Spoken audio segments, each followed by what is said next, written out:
दोस्तों बॉलीवुड पोल खोल के नए एपिसोड में आपका स्वागत है। और भाई साहब, आज इस एपिसोड में कुछ बहुत ही अच्छी खबरें हैं और उसकी वजह यह है कि इसी एपिसोड के साथ पोल खोल ने सेंचुरी कंप्लीट कर ली है। यानी कि पोल खोल का आज ये 100वां एपिसोड है। नौटंकी टिंगू भाई की फिल्म सितारे जमीन पर इसी फ्राइडे को रिलीज होने वाली है। यही वजह है कि आज की तारीख में टिंगू भाई फुल पब्लिसिटी कर रहा है, फुल नौटंकी कर रहा है। नौटंकी टिंगू ने इस फिल्म को सुधा मूर्ति को दिखाया।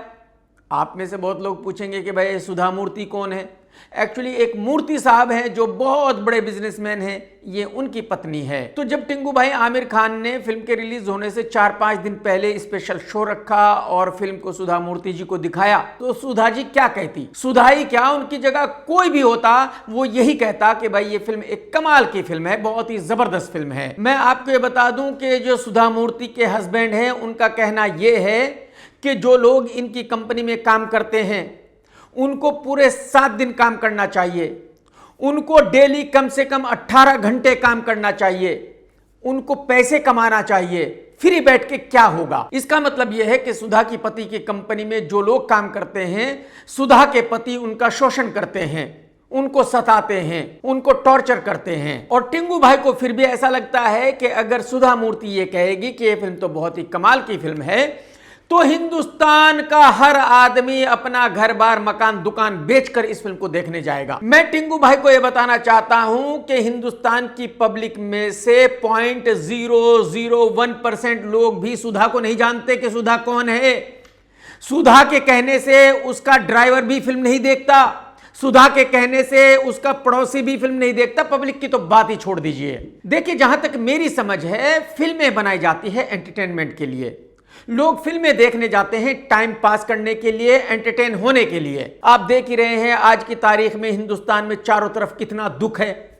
लोगों के पास काम नहीं है, किसी को कोई पड़ोसी मार रहा है, किसी को पत्नी मार रही है, किसी को रिश्तेदार मार रहा है, कोई कहीं मर रहा है, कोई कहीं मर रहा है। 140 करोड़ में से 80 करोड़ लोग तो वो हैं जो सरकार से फ्री मिलने वाले राशन पर जिंदा हैं। तो एक तो सबकी रियल लाइफ इतनी डिफिकल्ट है, इतना दुख है रियल लाइफ में, और उसके बाद वो थिएटर में भी जाए दुख झेलने के लिए, दुख देखने के लिए। मैं पर्सनली आपको बताना चाहूंगा कि मैं किसी भी बीमार की फिल्म बिल्कुल देखना नहीं चाहता। मुझे किसी भी बीमार की फिल्म देखनी ही नहीं है।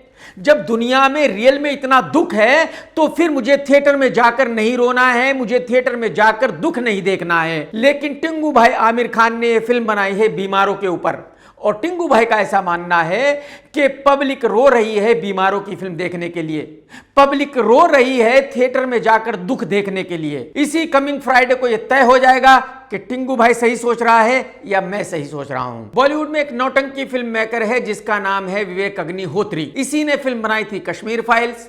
कश्मीर फाइल्स के रिलीज होने से पहले इसने कहा था कि मुझे इस फिल्म से जो भी प्रॉफिट होगा उसका 50% मैं कश्मीरी पंडितों को दूंगा, उनकी हेल्प करने के लिए वो पैसा खर्च करूंगा। कश्मीर फाइल्स ने तकरीबन 300 करोड़ रुपए का बिजनेस किया। इस भाई ने कश्मीर के पंडितों को 3 रुपए भी नहीं दिए। कितना बड़ा झूठा है, आप अंदाजा लगा सकते हो। इसके बावजूद भी अगर कुछ लोग इसके फैंस हैं, कुछ लोग इसकी फिल्में देखना चाहते हैं, तो इसका मतलब यह है कि वो खुद भी करप्ट हैं, वो खुद भी लालची हैं, वो खुद भी झूठे और मक्कार हैं। बॉलीवुड के जो मेन एक्टर्स हैं वो तो इसके साथ काम नहीं करते, तो ये फिल्में बनाता है फ्लॉप एक्टरों को लेकर के। जैसे कि मैंने कहा कि कश्मीर फाइल्स ने बहुत अच्छा बिजनेस किया था, तो इसके पास पैसे तो हैं फिल्म बनाने के लिए, तो अपने ही पैसों से फिल्में बनाता रहता है। पिछले 2 साल से एक फिल्म बना रहा था जिसका नाम है दिल्ली फाइल्स, और पिछले 2 साल से ये भाई यही कह रहा था कि मैंने दिल्ली जाकर बहुत रिसर्च किया, मैं बार बार दिल्ली गया दिल्ली दंगों के बारे में सच्चाई जानने के लिए,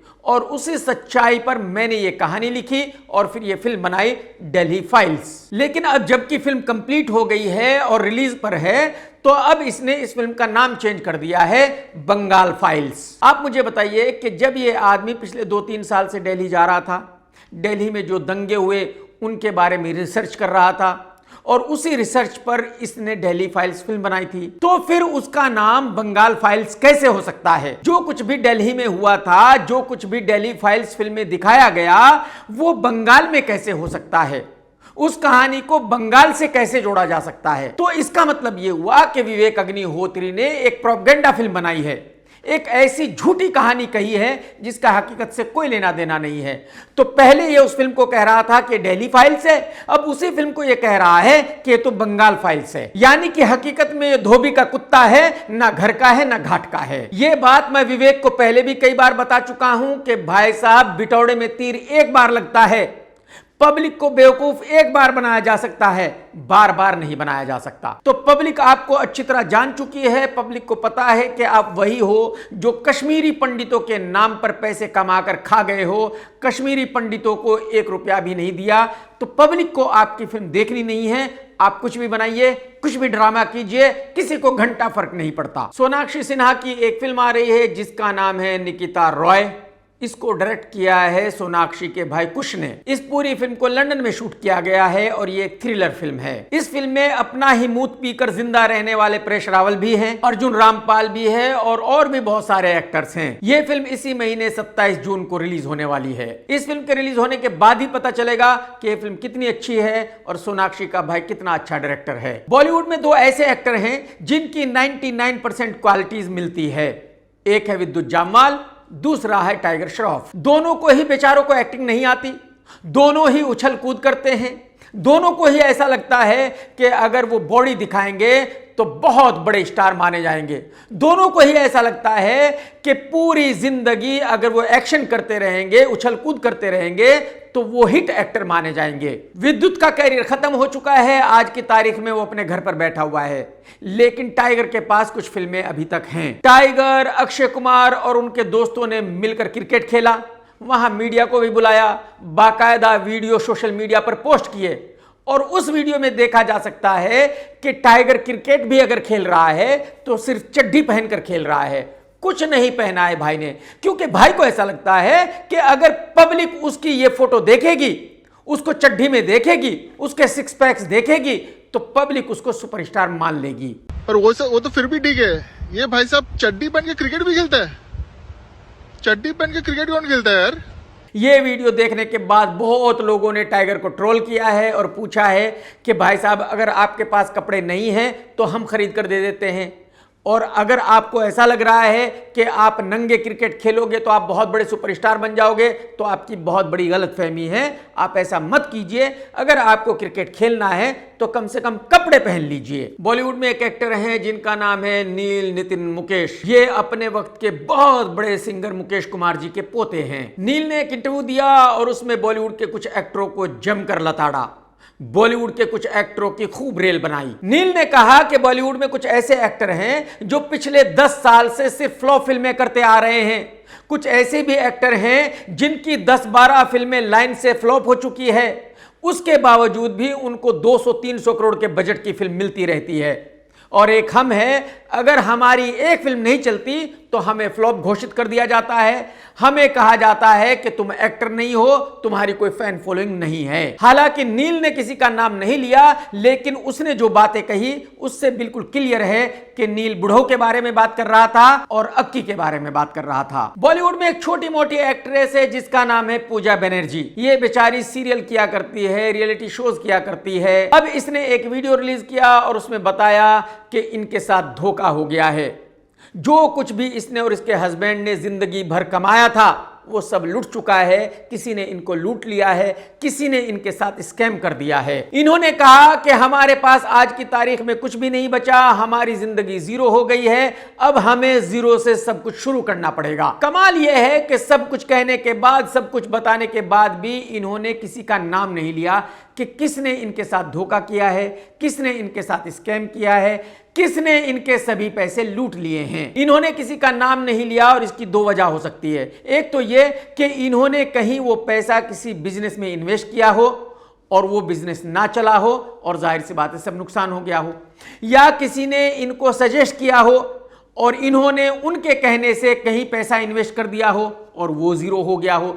क्योंकि अगर कोई इनसे पैसे लूटता, कोई इनके साथ धोखाधड़ी करता तो जाहिर सी बात है उसका नाम भी लेते और उसके ऊपर केस भी करते। एनिमल के डायरेक्टर संदीप वांगा रेड्डी अपनी नई फिल्म बना रहे हैं प्रभास के साथ। उस फिल्म में वो लेना चाहता था दीपिका पादुकोण को। दीपिका और संदीप के बीच में कुछ खटपट हुई जिसकी वजह से दोनों में बात नहीं बन सकी। संदीप ने दीपिका को नहीं लिया, दीपिका की जगह तृप्ति डिमरी को ले लिया है फिल्म में। इसके बाद खबर यह आई कि दीपिका ने कहा था कि मैं डेली सिर्फ 8 घंटे ही काम करूंगी, 8 घंटे से ज्यादा काम नहीं करूंगी। और इस बात पर बॉलीवुड दो धड़ों में बंट गया है। कुछ लोग सपोर्ट कर रहे हैं संदीप वांगा रेड्डी को, कुछ लोग सपोर्ट कर रहे हैं दीपिका को।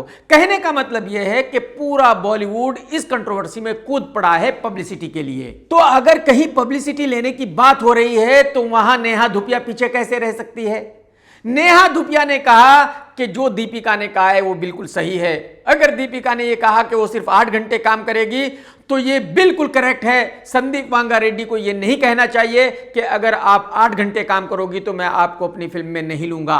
ये संदीप की गलती है, मैं संदीप को क्रिटिसाइज करती हूं इस बात के लिए। अच्छा, ये सारे बॉलीवुड को पता है कि इनके कुछ कहने से या ना कहने से ना तो दीपिका को कोई फर्क पड़ता, ना ही संदीप को कोई फर्क पड़ता। लेकिन जैसे कि मैंने कहा कि भाई कंट्रोवर्सी में तो सबको कूदना है, पब्लिसिटी तो सबको लेनी है ना भाई। शाहरुख खान की पत्नी गौरी खान ने मुंबई में अपना एक रेस्टोरेंट चालू किया जिसका नाम है टोरी। कोई एक इन्फ्लुएंसर उस रेस्टोरेंट में गया, उसने वहां पनीर चेक किया और दुनिया को बताया कि ये पनीर बिल्कुल नकली है, यानी कि गौरी के रेस्टोरेंट में नकली पनीर खिलाया जा रहा है पब्लिक को। इसके बाद गौरी ने ऑफिशियली कहा कि बिल्कुल ही गलत है, हम जो कुछ भी खिलाते हैं पब्लिक को वो सब ओरिजिनल होता है, हम ओरिजिनल पनीर ही खिलाते हैं। उसका लड़के का जो टेस्ट था वो बिल्कुल गलत था। ये घटना कई महीने पहले हुई थी और अब इस रेस्टोरेंट में काम करने वाले एक सीनियर कुक ने कहा है कि हमारे लिए वो घटना बहुत अच्छी थी। उस घटना के बाद दुनिया को पता चला कि गौरी का ये रेस्टोरेंट है। उस घटना के बाद हमारा बिजनेस 3-4 गुना बढ़ गया। आज की तारीख में तो ऐसा हाल है कि हमारे पास सीटें नहीं होती लोगों को बैठाने के लिए। और मैं कुक साहब की बात से बिल्कुल इत्तेफाक रखता हूं, क्योंकि उस घटना के बाद ही मुझे भी पता चला कि गौरी ने कोई रेस्टोरेंट खोला है और मुझे भी ऐसा लगा कि भाई एक दिन मैं भी वहां जाऊंगा, खाना खा करके आऊंगा, चेक करूंगा कि गौरी के रेस्टोरेंट का खाना कितना अच्छा है। अगर वो घटना नहीं होती तो शायद मुझे भी कभी पता ना चलता कि गौरी का कोई रेस्टोरेंट है मुंबई में। तो कहने का मतलब यह है कि पब्लिसिटी हमेशा अच्छी होती है, भले ही पॉजिटिव हो भले ही निगेटिव हो। डायरेक्टर पार्थ घोष जी का निधन हो गया है, मेरी दिल से उनको श्रद्धांजलि। मैं कामना करता हूं कि ऊपर वाला उनको स्वर्ग में जगह दे। लेकिन मैं आपको ये बताना चाहूंगा कि पार्थो जी के अंतिम संस्कार में बॉलीवुड से कोई भी नहीं आया। पार्थो जी अपने वक्त के बहुत बड़े डायरेक्टर थे। पार्थो दादा की एक फिल्म आई थी अग्निसाक्षी, वो साल की सबसे बड़ी ब्लॉकबस्टर फिल्म थी। उस फिल्म में थे जैकी श्रॉफ, नाना पाटेकर, मनीषा कोइराला वगैरह वगैरह। पार्थो दादा की एक और फिल्म थी 100 डेज, जिसमें थे जैकी श्रॉफ, माधुरी दीक्षित, वो भी सुपरहिट फिल्म थी। पार्थो दादा की एक और बहुत बड़ी हिट फिल्म थी दलाल, जिसके हीरो थे मिथुन दा। कहने का मतलब यह है कि पार्थो जी अपने वक्त के बहुत बड़े डायरेक्टर थे। पार्थो जी ने अपने टाइम में बहुत बड़ी हिट फिल्में बनाई थी। पार्थो जी अपने वक्त में बॉलीवुड के टॉप डायरेक्टर रहे और बॉलीवुड के सभी बड़े एक्टर्स ने उनके साथ काम किया। लेकिन कमाल यह है कि जब उनका अंतिम संस्कार हुआ तो कोई भी नहीं आया, एक पंछी भी नहीं आया। हिंदी फिल्मी बॉलीवुड की साक्षात सच्चाइयां देखिए, ये पार्थो घोष जल रहे हैं। पार्थो घोष जो कभी कहा करते थे लाइट्स कैमरा एक्शन, और जैकी श्रॉफ, नाना पाटेकर, श्रीदेवी, मिथुन चक्रवर्ती, दर्जनों कलाकार, इनके लाइट कैमरा एक्शन पर लोग अपना अपना नौटंकी शुरू करते होंगे। बाहरे समाज सेवक, बाहरे राइटर एसोसिएशन, बाहरे फिल्मी दुनिया। और जो बात मैं आप लोगों को हमेशा बताता हूं वो फिर से साबित हो गई कि ये बॉलीवुड है, यहां किसी की कोई हैसियत नहीं है, कोई वैल्यू नहीं है। अगर कोई हिट है तो उसकी वैल्यू है, कोई फ्लॉप है तो उसकी वैल्यू बिल्कुल नहीं है। यहां इस इंडस्ट्री में सिर्फ और सिर्फ चढ़ते सूरज को सलाम किया जाता है, डूबते सूरज को कोई भी सलाम नहीं करता। डूबते सूरज को कोई देखना भी नहीं चाहता। फ्लॉप आदमी को यहां कोई नहीं पहचानता। एक फ्लॉप इंसान कोई भी हो, डायरेक्टर हो, प्रोड्यूसर हो, एक्टर हो, उसको बॉलीवुड में कोई नहीं पहचानता। उसके अंतिम संस्कार में भी जाना मुनासिब नहीं समझते। तो बस इससे आप अंदाजा लगा सकते हैं कि जो बॉलीवुड की दुनिया है वो रियल दुनिया से बिल्कुल अलग है। और ये एक ऐसी खतरनाक दुनिया है कि इसमें जो आ जाता है उसको नहीं पता कि उसका अंत कैसे होगा। जब वो मरेगा तो कोई उसको पूछने आएगा, देखने आएगा या नहीं आएगा। आज की तारीख में मीडिया में एक घटना को लेकर बवाल मचा हुआ है और वो घटना यह है कि कुछ दिनों पहले ही शादी हुई थी सोनम और राजा रघुवंशी की। शादी के बाद ये दोनों हनीमून पर गए थे और बताया जाता है कि सोनम ने पति की करवा दी। अब इसी घटना पर बात करते हुए कंगना दीदी ने कहा है कि मेरी नजर में ये लड़की बहुत ही बड़ी उल्लू की पट्टी है। ये वो लड़की है जो शादी के लिए ना नहीं कर सकी। ये वो लड़की है जो शादी के बाद डिवोर्स नहीं ले सकी। ये वो लड़की है जिसने शादी के बाद अपने पति को रास्ते से हटाने की साजिश की। और ऐसी बेवकूफी वही लड़की कर सकती है जिसमें बिल्कुल दिमाग ना हो, जिसको दीन दुनिया के बारे में कुछ पता ना हो, जो वाकई ही बहुत बड़ी बावली हो। और मैं कंगना के साथ बिल्कुल इत्तेफाक रखता हूं। अरे भाई, एक लड़की में जिसमें इतनी हिम्मत थी कि वो अपने पति का खात्मा करा सकती है, वो शादी के लिए मना भी कर सकती थी, वो शादी के बाद डिवोर्स भी ले सकती थी। लेकिन ना ही उसने शादी के लिए मना किया, ना ही उसने डिवोर्स लिया और सीधा ही पति को खत्म करा दिया। मतलब ये तो बहुत बड़ी बेवकूफी है। ये तो आप जानते हैं कि गोविंदा की पत्नी सुनीता आहूजा आज की तारीख में बहुत ज्यादा बिजी है। ये औरत डेली कम से कम एक पॉडकास्ट करती है।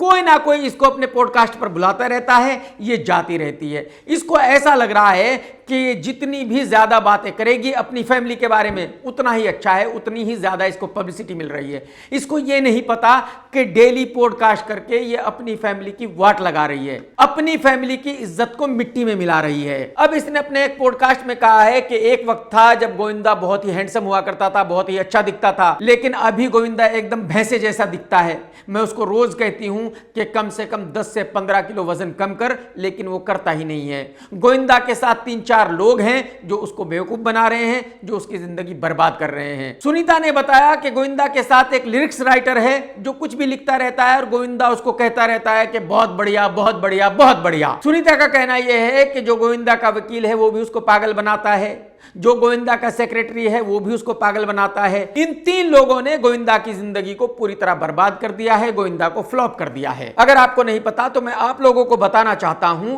कि गोविंदा हर 1-2 महीने के बाद एक गाना बनाता है, रिलीज करता है। किसी को नहीं पता होता कि वो गाना कब रिलीज हुआ है, कब नहीं हुआ है, लेकिन गोविंदा गाने बनाता रहता है। अब सुनीता मैडम को यह नहीं पता कि गोविंदा ये गाने बनाता क्यों है। आज बेचारे गोविंदा को फिल्में तो मिलने वाली है नहीं, तो जाहिर सी बात है गोविंदा के साथ कोई हीरोइन तो दोस्ती करने वाली है नहीं, तो गोविंदा किसके साथ मौज मस्ती करे, किसको घुमाए, ये तो बताओ आप। अगर गोविंदा गाने नहीं बनाएगा तो जाहिर सी बात है लड़कियों से मुलाकात नहीं होगी, लड़कियों को घुमाने का चांस नहीं मिलेगा। तो मैडम जी, ये जो गाने बनते हैं ना, ये मौज मस्ती के लिए बनाता है गोविंदा, लड़कियों के साथ घूमने के लिए बनाता है गोविंदा, लड़कियों की मिठाई खाने के लिए गोविंदा ये गाने बनाता है। बात को समझिए। अगर वाकई ही गोविंदा को बचाना है, गोविंदा को सही राह पे आपको लाना है, तो उसको बोलिए कि गाने बनाना बंद करे, तभी कुछ हो सकता है, उससे पहले कुछ नहीं होगा। फिल्म हाउसफुल 5 रिलीज हो चुकी है और प्रोड्यूसर के मुताबिक यह फिल्म बहुत ही जबरदस्त बिजनेस कर रही है। इस फिल्म ने तकरीबन 150 करोड़ रुपए का बिजनेस किया है पहले वीक में। लेकिन मैं आपको बता दूं कि आज 6 दिन में भी इस फिल्म ने 100 करोड़ रुपए का बिजनेस नहीं किया। लेकिन इस फिल्म के रिलीज के टाइम एक नई बात हुई। अक्षय कुमार ने खुद मास्क पहना और थिएटर्स पर गया, वहां पब्लिक से पूछा कि उनको फिल्म कैसी लगी।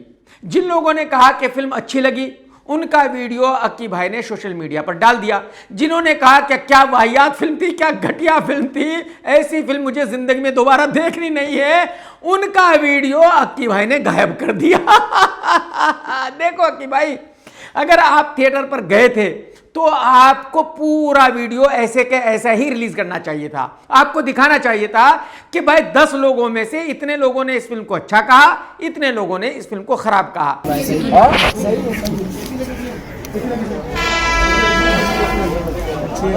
कौन अच्छा लगा? सेक्सी पिक्चर है। हाँ। अगर आपने वो वाला वीडियो रिलीज किया है जिसमें सभी ने इस फिल्म को अच्छा कहा है, तो जाहिर सी बात है सबको पता है कि भाई ये वीडियो फेक है, ओरिजिनल नहीं है, तो ये नहीं करना चाहिए था। पुराने जमाने में एक निर्माता हुआ करता था कंवल शर्मा, अपने वक्त का अच्छा निर्माता हुआ करता था, लेकिन आज की तारीख में बेचारे के पास पैसे नहीं है। जाहिर सी बात है, पता नहीं किस तरह से जिंदगी गुजार रहा है। इस बंदे ने उत्तराखंड में किसी एक आदमी से 25 लाख रुपए उधार लिए थे। इसने कहा था कि मैं एक फिल्म बना रहा हूं, वो फिल्म रिलीज होने के बाद मैं आपको ये 25 लाख भी दूंगा, इंटरेस्ट भी दूंगा। जाहिर सी बात है, जब बॉलीवुड वाले किसी के पैसे ले लेते हैं तो वापसी नहीं देते, तो कंवल शर्मा ने भी नहीं दिए। उस आदमी ने उत्तराखंड में अदालत में केस कर दिया। अदालत कंवल शर्मा को बार बार नोटिस भेजती रही, बुलाती रही, कंवल शर्मा वहां कभी गया ही नहीं। 2022 के बाद कंवल शर्मा गायब हो गया, अंडरग्राउंड हो गया, किसी को पता ही नहीं था कि ये बंदा कहां है। इसी दौरान उत्तराखंड की अदालत ने इसके ऊपर 51 लाख रुपए का फाइन लगा दिया और 1 साल की सजा सुना दी। तो उत्तराखंड की पुलिस मुंबई आई, इसको ढूंढा और अरेस्ट करके ले गई। तो अगर इस भाई ने 25 लाख लिए थे, 25 लाख ही वापसी कर देता तो मेरे ख्याल में फिर भी ठीक ही था। लेकिन अब क्या होगा, अब 51 लाख रुपए तो एक भरने पड़ेंगे, 1 साल जेल रहना पड़ेगा। यानी कि खाया पिया कुछ नहीं, गिलास तोड़ने के 12 आने। आप सभी जानते हैं कि आज की तारीख में मुंबई की सड़कों पर बहुत सारी लड़कियां बिल्कुल नंगी घूम रही है। ऐसे कपड़े पहनकर घूम रही है कि कहा जा सकता है कि उन्होंने कुछ पहना ही नहीं है। और ऐसी लड़कियों के वीडियोस देखकर कुछ बॉलीवुड की एक्ट्रेस भी परेशान है। उनको भी बहुत ज्यादा ऐतराज है कि भाई ये लड़कियां ऐसे क्यों कर रही है। जरीन खान ने इन्हीं लड़कियों के बारे में बात की और कहा कि इन लड़कियों को शर्म आनी चाहिए। आप भी जरा देखिए। लेटली वीडियोस देख रही हूँ, पैप वीडियोस ऑफ गर्ल्स जो ऑलमोस्ट नंगे उठ के आ रहे हैं और फिर मीडिया के सामने आके छुपाने की कोशिश कर रहे हैं। आज एक देखा जहाँ पे पूरा पिछवाड़ा दिख रहा है क्योंकि स्कर्ट इतना सा है और फिर खींच खींच के नीचे कर रहे हैं। तो व्हाट इज द तुक ऑफ दिस? मतलब पिछवाड़ा दिखाना है या छुपाना है? छुपाना है तो फिर इतना सा स्कर्ट क्यों पहना, और दिखाना है तो फिर खींच के छुपा क्यों रहे हो? Very confusing times I must say. तो इससे आप अंदाजा लगा सकते हैं कि जब बॉलीवुड की एक्ट्रेस को ही अच्छा नहीं लग रहा है तो पब्लिक को कैसा लग रहा होगा इन लड़कियों को पब्लिक में बिना कपड़ों के देखकर। मेरे ख्याल में इंडिया में ऐसे कानून है जिनके तहत इनको रोका जा सकता है, लेकिन मेरी समझ में बात नहीं आ रही है कि मुंबई पुलिस कोई भी एक्शन क्यों नहीं ले रही है। कितनी बार आप लोगों को बता चुका हूं कि आज की तारीख में हर कोई पॉडकास्ट कर रहा है, हर किसी ने अपने घर में 2 माइक रख लिए हैं, किसी ना किसी को बुलाकर वीडियो बना रहा है। और करण जौहर को भी पब्लिसिटी चाहिए, यही वजह है कि करण जौहर भी डेली किसी ना किसी के पॉडकास्ट में जाता है। अब करण जौहर ने एक इंटरव्यू में कहा है कि बॉलीवुड में सबसे बड़ा पीआर मास्टर है रणबीर कपूर, ना ही एसआरके है, ना ही सलमान है, ना ही आमिर है। यानी कि करण जौहर के मुताबिक रणबीर कपूर ही बॉलीवुड का वो आदमी है जो झूठी खबरें बनाता है, जो कुछ भी ड्रामा करके पब्लिसिटी बटोरता है। और ऐसा करण जौहर रणबीर के बारे में क्यों कह रहा है? क्योंकि रणबीर करण जौहर की फिल्म नहीं कर रहा है। एक्चुअली हुआ क्या, रणबीर कपूर के साथ करण जौहर ने बनाई थी ब्रह्मास्त्र। करण जौहर ने अपनी फिल्म को ब्लॉकबस्टर घोषित कर दिया था। करण जौहर ने कहा कि मेरी फिल्म ने तो 400 करोड़ रुपए का बिजनेस किया, लेकिन रणबीर कपूर को पता है कि फिल्म ने असली बिजनेस कितना किया। रणबीर कपूर को पता है कि फिल्म डिजास्टर थी। तो करण जौहर रणबीर से कह रहा था कि भाई तू ब्रह्मास्त्र 2 कर ले। रणबीर ने कहा कि भाई जब पहली इतनी बड़ी फ्लॉप हो गई है तो मैं 2 क्यों करूं? तो रणबीर ने करण जौहर की ब्रह्मास्त्र 2 करने से मना कर दिया। यानी कि फ्यूचर में भी रणबीर करण की कोई फिल्म नहीं करने वाला। यही वजह है कि करण जौहर ने रणबीर को अटैक किया है, रणबीर को इस बॉलीवुड का सबसे बड़ा पीआर मास्टर बताया है। मैंने कहा ना आप लोगों को, कितनी बार बता चुका हूं कि इस बॉलीवुड में कोई भी परमानेंट दोस्त नहीं है, कोई भी परमानेंट दुश्मन नहीं है। यहां हर फ्राइडे को रिश्ते बदलते हैं। हिना खान ने अपने बहुत पुराने बॉयफ्रेंड जायसवाल के साथ शादी कर ली है। अब बहुत सारे लोग ऐसे हैं जो हिना को ट्रोल कर रहे हैं, कुछ लोग हिना को सपोर्ट भी कर रहे हैं। मेरे ख्याल में ये हिना की पर्सनल लाइफ है, उसकी मर्जी है कि वो किसी मुस्लिम से शादी करे या किसी हिंदू से शादी करे, वो किस धर्म को मानती है या किस धर्म को नहीं मानती। लेकिन बहुत सारे लोग ये कह रहे हैं कि हिना खान को खान हटाकर अपने नाम में जायसवाल जोड़ लेना चाहिए, हिना खान को सनातनी बन जाना चाहिए। हिना खान को अपने आप को मुस्लिम नहीं कहना चाहिए। अब देखो भाई, आपको पता ही है ये पब्लिक है, एक एक आदमी को कौन समझाने जाएगा। ये पब्लिक है, किसी को भी ट्रोल कर सकती है, किसी को भी सपोर्ट कर सकती है, इसको कोई नहीं रोक सकता। उर्वशी रौतेला बेचारी कुछ ना कुछ ऐसा करती रहती है जिसकी वजह से न्यूज में रहती है, कोई ना कोई पब्लिसिटी स्टंट करती रहती है। लेकिन प्रॉब्लम यह है कि उर्वशी जिनके साथ काम करती है वो भी इसके साथ काम करके इतने तंग आ जाते हैं कि फ्यूचर में वो इसको इग्नोर करने लगते हैं। मैं आपको बता दूं कि उर्वशी की जिंदगी की सबसे पहली फिल्म सन्नी देओल के साथ थी, लेकिन जब एक फंक्शन हो रहा था और सन्नी देओल वहां आया तो उसने उर्वशी को किस तरह से इग्नोर किया, जरा देख लीजिए आप।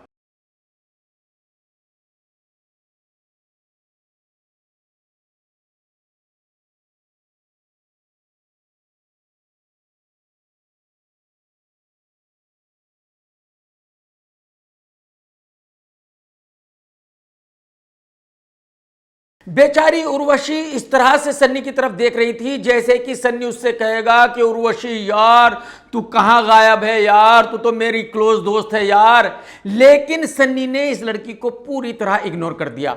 सन्नी ने इस तरह से दिखाया जैसे इस लड़की को जानता ही नहीं है, पहचानता ही नहीं है। और कुछ दिनों पहले जो उर्वशी की फिल्म आई थी डाकू महाराज, उसके एक्टर ने भी कुछ ऐसा ही किया था जब एक फंक्शन हो रहा था। उस फिल्म के एक्टर ने भी एक फंक्शन में उर्वशी को इसी तरह इग्नोर किया था। उसने भी इस तरह दिखाया था जैसे वो उर्वशी को पहचानता ही नहीं है। तो ये तो अलग बात है कि इस बेचारी को किसी फिल्म में काम करने का मौका नहीं मिलता, कोई इसको फिल्म नहीं देता। लेकिन सबसे बड़ी दुख की बात है कि जिनके साथ ये काम कर चुकी है वो भी इसको पहचानते ही नहीं है, इसको इग्नोर करते हैं।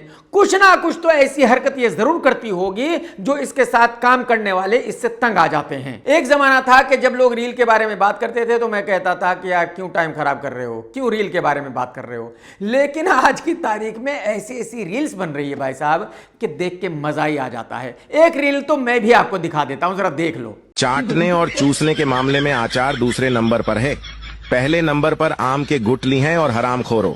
तुम जो सोच रहे हो वो तीसरे नंबर पर है। अब मुझे आप ये बताइए कि जब आप घर पर बैठकर इतनी अच्छी अच्छी रील्स देख सकते हैं तो आप थिएटर में अपना टाइम खराब करने क्यों जाएंगे, अपने पैसे बर्बाद करने क्यों जाएंगे, और फिर एक घटिया फिल्म को क्यों देखेंगे। साउथ में एक डायरेक्टर है लोकेश, वो रजनीकांत साहब के साथ एक बहुत बड़ी फिल्म बना रहा है। उसने टिंगू आमिर खान से कहा है कि देख भाई तू मेरी फिल्म में एक गेस्ट अपीयरेंस कर दे, और अगर तू ये करेगा तो मैं अगली फिल्म तुझे मेन लीड में लेकर बनाऊंगा, और मेरी फिल्म का बजट होगा कम से कम 800 करोड़ रुपए। और टिंगू भाई उसकी बातों में आ गया। And there's also chat about you signing another film. Thank you. You and Lokesh Kanakaraj. हाँ, Lokesh and I are doing a Yeah. film together. Oh my God. Yeah, but ये फिल्म अगले साल बनेगी. He's right now I think going to shoot for कैदी. Yeah. Tingu भाई लोकेश की इस film में एक गेस्ट अपीयरेंस करने वाला है, लेकिन मैं गारंटी के साथ कह सकता हूं कि टिंगू भाई के साथ लोकेश कभी भी फिल्म नहीं बनाएगा। लोकेश ने खाली टिंगू भाई को बेवकूफ बनाना था, अपनी फिल्म में एक छोटा सा रोल कराना था, वो करा लिया, बात खत्म। आमिर खान के गेंडे जैसे दिखने वाले लौंडे ने एक पॉडकास्ट किया है और उसमें बताया है कि वो बहुत बड़ा सुपरस्टार है, बहुत बड़ा, मतलब छोटा मोटा नहीं, बहुत बड़ा।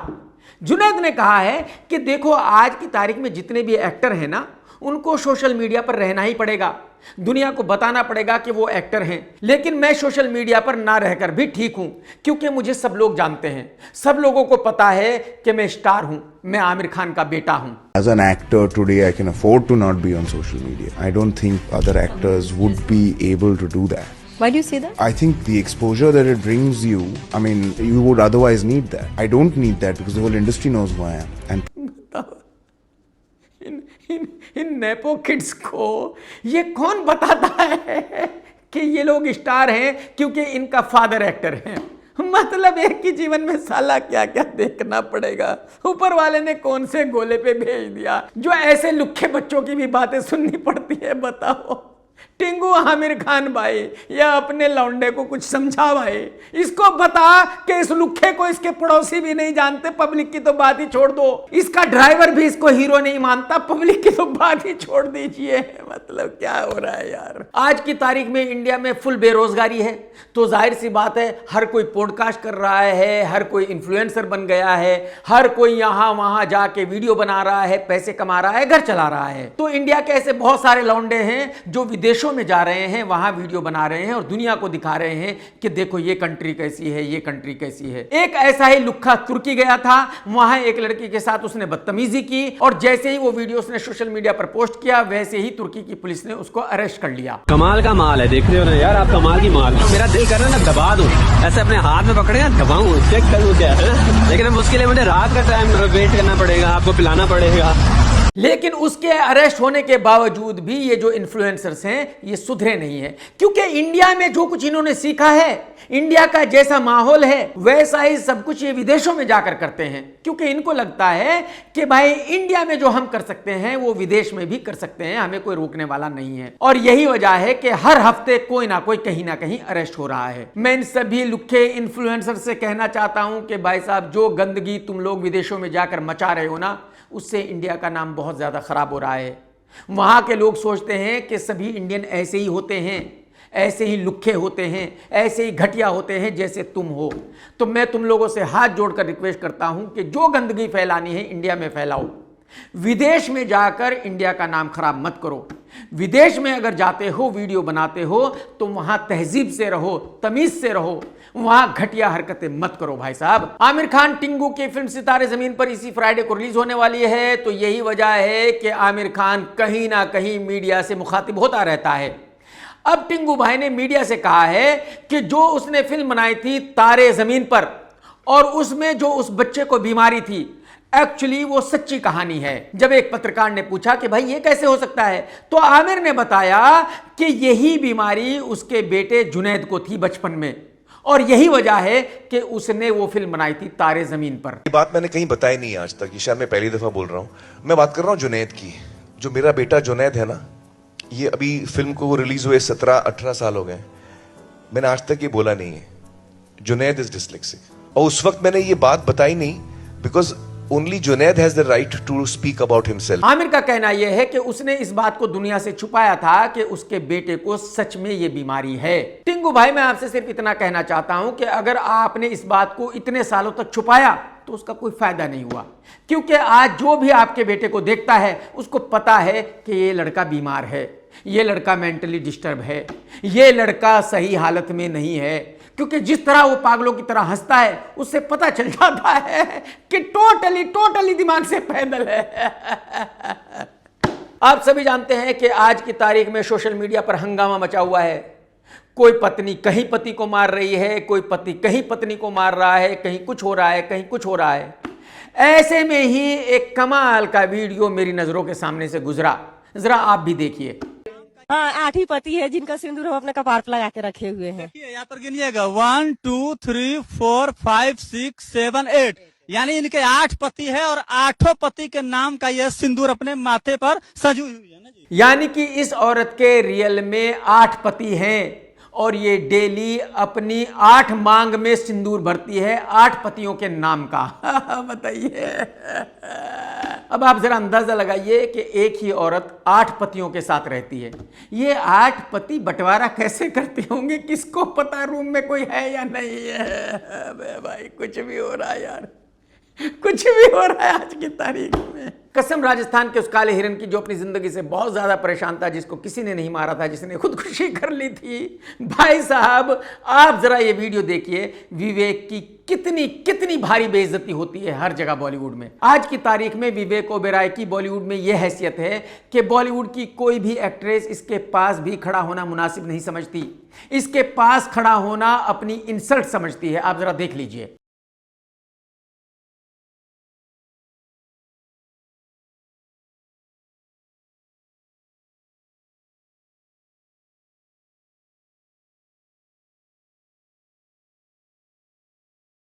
भाई साहब, देख लिया आपने, आपको पता चल गया कि बॉलीवुड में विवेक की क्या हैसियत है, बॉलीवुड में विवेक की क्या वैल्यू है।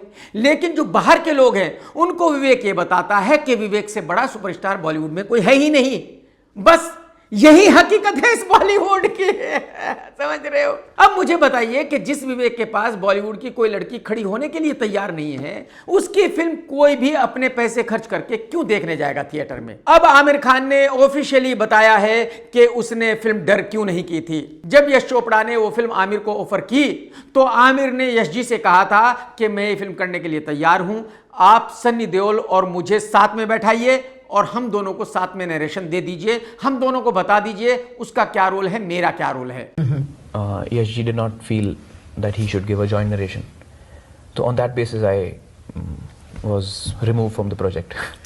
मेरे को ना मौका, मैं जैसा आपको बताया सर कि जब मुझको रोल मिले वो सारे रोल जो थे दूसरे एक्टर्स ने रिजेक्ट कर दिए थे। बहुत सारे बड़े बड़े एक्टर्स थे जिन्होंने उस फिल्म में रोल नहीं किया था और यश जी भी जब हम डर कर रहे थे तो सब एक्टर्स ने ना कह दिया था। तो मैंने आपको बताया कि मुझको 2-4 लोगों ने कहा था मैं कैसा लगता हूँ, तो मैं कहा यार ये हीरो वाली लाइन चले ना चले, मोहब्बत वाले रोल मिले ना मिले, ये करके जो मैं अपना करियर बना लेता हूँ।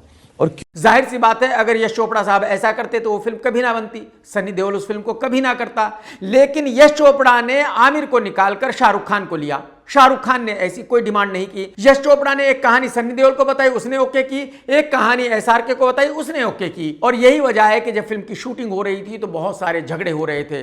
इतना झगड़ा हुआ था SRK और सन्नी के बीच में कि फिर बहुत सालों तक उन्होंने एक दूसरे से बात ही नहीं की, एक दूसरे की शक्ल भी नहीं देखी और जिंदगी में कभी दोबारा एक दूसरे के साथ काम तो किया ही नहीं। मैं आपको यह भी बता दूं कि जो डर का क्लाइमैक्स था उस क्लाइमैक्स का सनी देओल को पता नहीं था। वो क्लाइमैक्स शूट किया गया था सनी देओल के डुप्लीकेट को खड़ा करके, ताकि सन्नी को ना पता चले कि फिल्म का क्लाइमैक्स क्या है। और जब क्लाइमैक्स में शाहरुख खान आखिरी डायलॉग बोलता है कि मैं तुम्हें बहुत प्यार करता था, मुझसे नफरत नहीं करना, बस वहीं थिएटर में सीटियां बजने लगती है, तालियां बजने लगती है और शाहरुख खान सुपरस्टार बन जाता है। तो हकीकत यह है कि यश चोपड़ा ने उस फिल्म को बनाने के लिए सनी देओल के साथ धोखा किया था। कसम रावण की हनी सिंह इंडिया छोड़ के दुबई में शिफ्ट हो गया है। अब हनी सिंह ने एक पॉडकास्ट किया है और उसमें बताया है कि मैं डेली के 2 गाने बनाता हूं।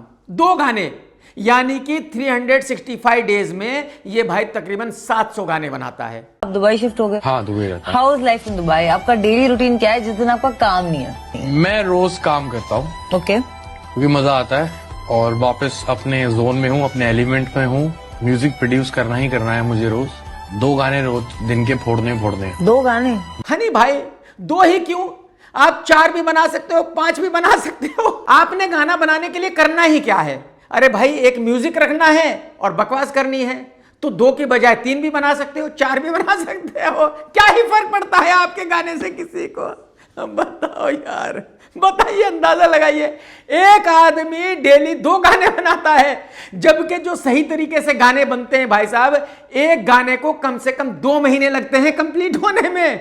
ये भाई डेली 2 गाने बनाता है, बताओ। सोशल मीडिया पर एक वीडियो वायरल हो रहा है जिसमें दिखाया जा रहा है कि इंडिया का एक लड़का अमेरिका गया, वहां एयरपोर्ट पर उसको अरेस्ट किया गया, जमीन पर लेटाया गया, हथकड़ियां लगाई गई और उसको डिपोर्ट कर दिया गया। यह देखकर हर हिंदुस्तानी का खून खौल उठा, हर हिंदुस्तानी को गुस्सा आया और इसी दौरान कुछ लोगों ने अक्षय कुमार का एक वीडियो वायरल कर दिया जिसमें अक्षय कुमार बता रहा है कि आज की तारीख में हिंदुस्तान के पासपोर्ट की कितनी वैल्यू है। आज मैं कहता हूं कि जब हम पासपोर्ट लेके इमिग्रेशन ऑफिस में खड़े होते हैं and they look at it, I'm talking about being in abroad, they look at it with a lot of respect and they like सीधे उनके मुंह से निकलता है, oh you come from the country of Modi, ऐसा आता है। मेरे पास ये जो ये चीज है ना, ये इसका कोई वैल्यू नहीं है इसका। ये थाईलैंड, मलेशिया, श्रीलंका, नेपाल, ये सब सोच के खुश मत हो। जो डिफिकल्ट कंट्रीज है वहाँ पे अपना पासपोर्ट किसी काम नहीं आता। हर जगह एंट्री डिनाई। काफी कंट्रीज हर बार वीजा फ्री और वीजा ऑन अराइवल को ड्रॉप करते जा रहे हैं हमारे लिए। मैं इन सभी लोगों को बताना चाहता हूं जो अक्षय का ये वीडियो वायरल कर रहे हैं कि भाई साहब, अक्षय सभी को पता है बीजेपी का आदमी है, तो जाहिर सी बात है वो अपनी पार्टी के सपोर्ट में ही कुछ कहेगा, अपनी पार्टी के खिलाफ तो कुछ नहीं कहेगा। और अक्के अगर ऐसा कुछ कहता है, ऐसा कुछ करता है जिससे मोदी जी की वाहवाही हो तो वो तो करेगा, उसको आप रोक नहीं सकते। लेकिन हकीकत यही है कि आज की तारीख में दुनिया में इंडिया के पासपोर्ट की वैल्यू बहुत कम है। तो भाई मैं हूँ एक विश्वगुरु देश का नागरिक जो अपने आप को बोलता है जी हम विश्वगुरु हैं, खुद ही बोलते हैं, मतलब अपनी तारीफ खुद ही। इसका कोई फायदा नहीं है, ये जो है ना ये डॉक्यूमेंट, इसका कोई फायदा नहीं है। ये थाईलैंड, इंडोनेशिया, वियतनाम वगैरह में यूजफुल हो सकता है, लेकिन इसको लेके जब अफ्रीका ट्रैवल करते हो, साउथ अमेरिका ट्रैवल करते हो, यूरोप ट्रैवल करते हो, इसको लेंस से जांचते हैं और इसकी कोई वैल्यू नहीं है। और मैं आप लोगों को एक बात बताना चाहूंगा जो शायद जिंदगी में आपके कहीं काम आ जाए। अगर आपको वीजा मिल गया है यूनाइटेड किंगडम का, अमेरिका का, यूरोप का, तो इसका मतलब ये बिल्कुल नहीं है कि आप उन देशों में चले जाओगे। वो वीज़ा सिर्फ इसलिए है आपके पास कि आप वहाँ के एयरपोर्ट पर जा सकते हैं। जब वहाँ के एयरपोर्ट पर आप जाएंगे तो इमिग्रेशन ऑफिसर आपसे पूछताछ करेगा। अगर आपने सही जवाब ना दिया, इमिग्रेशन ऑफिसर को शक हुआ, तो वो आपको वहीं से वापसी भेज देगा। और अगर ऑफिसर को ये यकीन हो गया कि हाँ आप सही आदमी हो, आप जो कह रहे हो वो बिल्कुल सही कह रहे हो, आप जो बता रहे हो वही करने आए हो, तो फिर वो आपको अंदर जाने देगा। तो अगर आपके पास वीजा भी है, इसके बावजूद भी आप जब भी किसी देश के एयरपोर्ट पर जाते हैं तो वहां का जो इमिग्रेशन ऑफिसर है उससे बड़े ही तमीज से बात कीजिए, बड़े ही प्यार से बात कीजिए, उसको अपनी बात समझाइए। इमिग्रेशन ऑफिसर के सामने बेवकूफी की हरकत बिल्कुल नहीं करनी है। आपने ये नहीं दिखाना है कि मैं इंडियन हूं, तुर्रम खानी नहीं दिखानी है कि मेरे पास तो वीजा है, क्या हो तुम। अरे भाई साहब, उसके पास पावर है आपको वापसी भेजने की, समझ रहे हो? तो ऐसा कभी मत करना मेरे भाई। दोस्तों, अगर आज का वीडियो आपने देखा है तो लाइक करना बिल्कुल मत भूलना, कमेंट्स करके जरूर बताना कि आज का वीडियो आपको कैसा लगा। टेक केयर दोस्तों, tata bye bye, love you, जय हिंद, सत्यमेव जयते।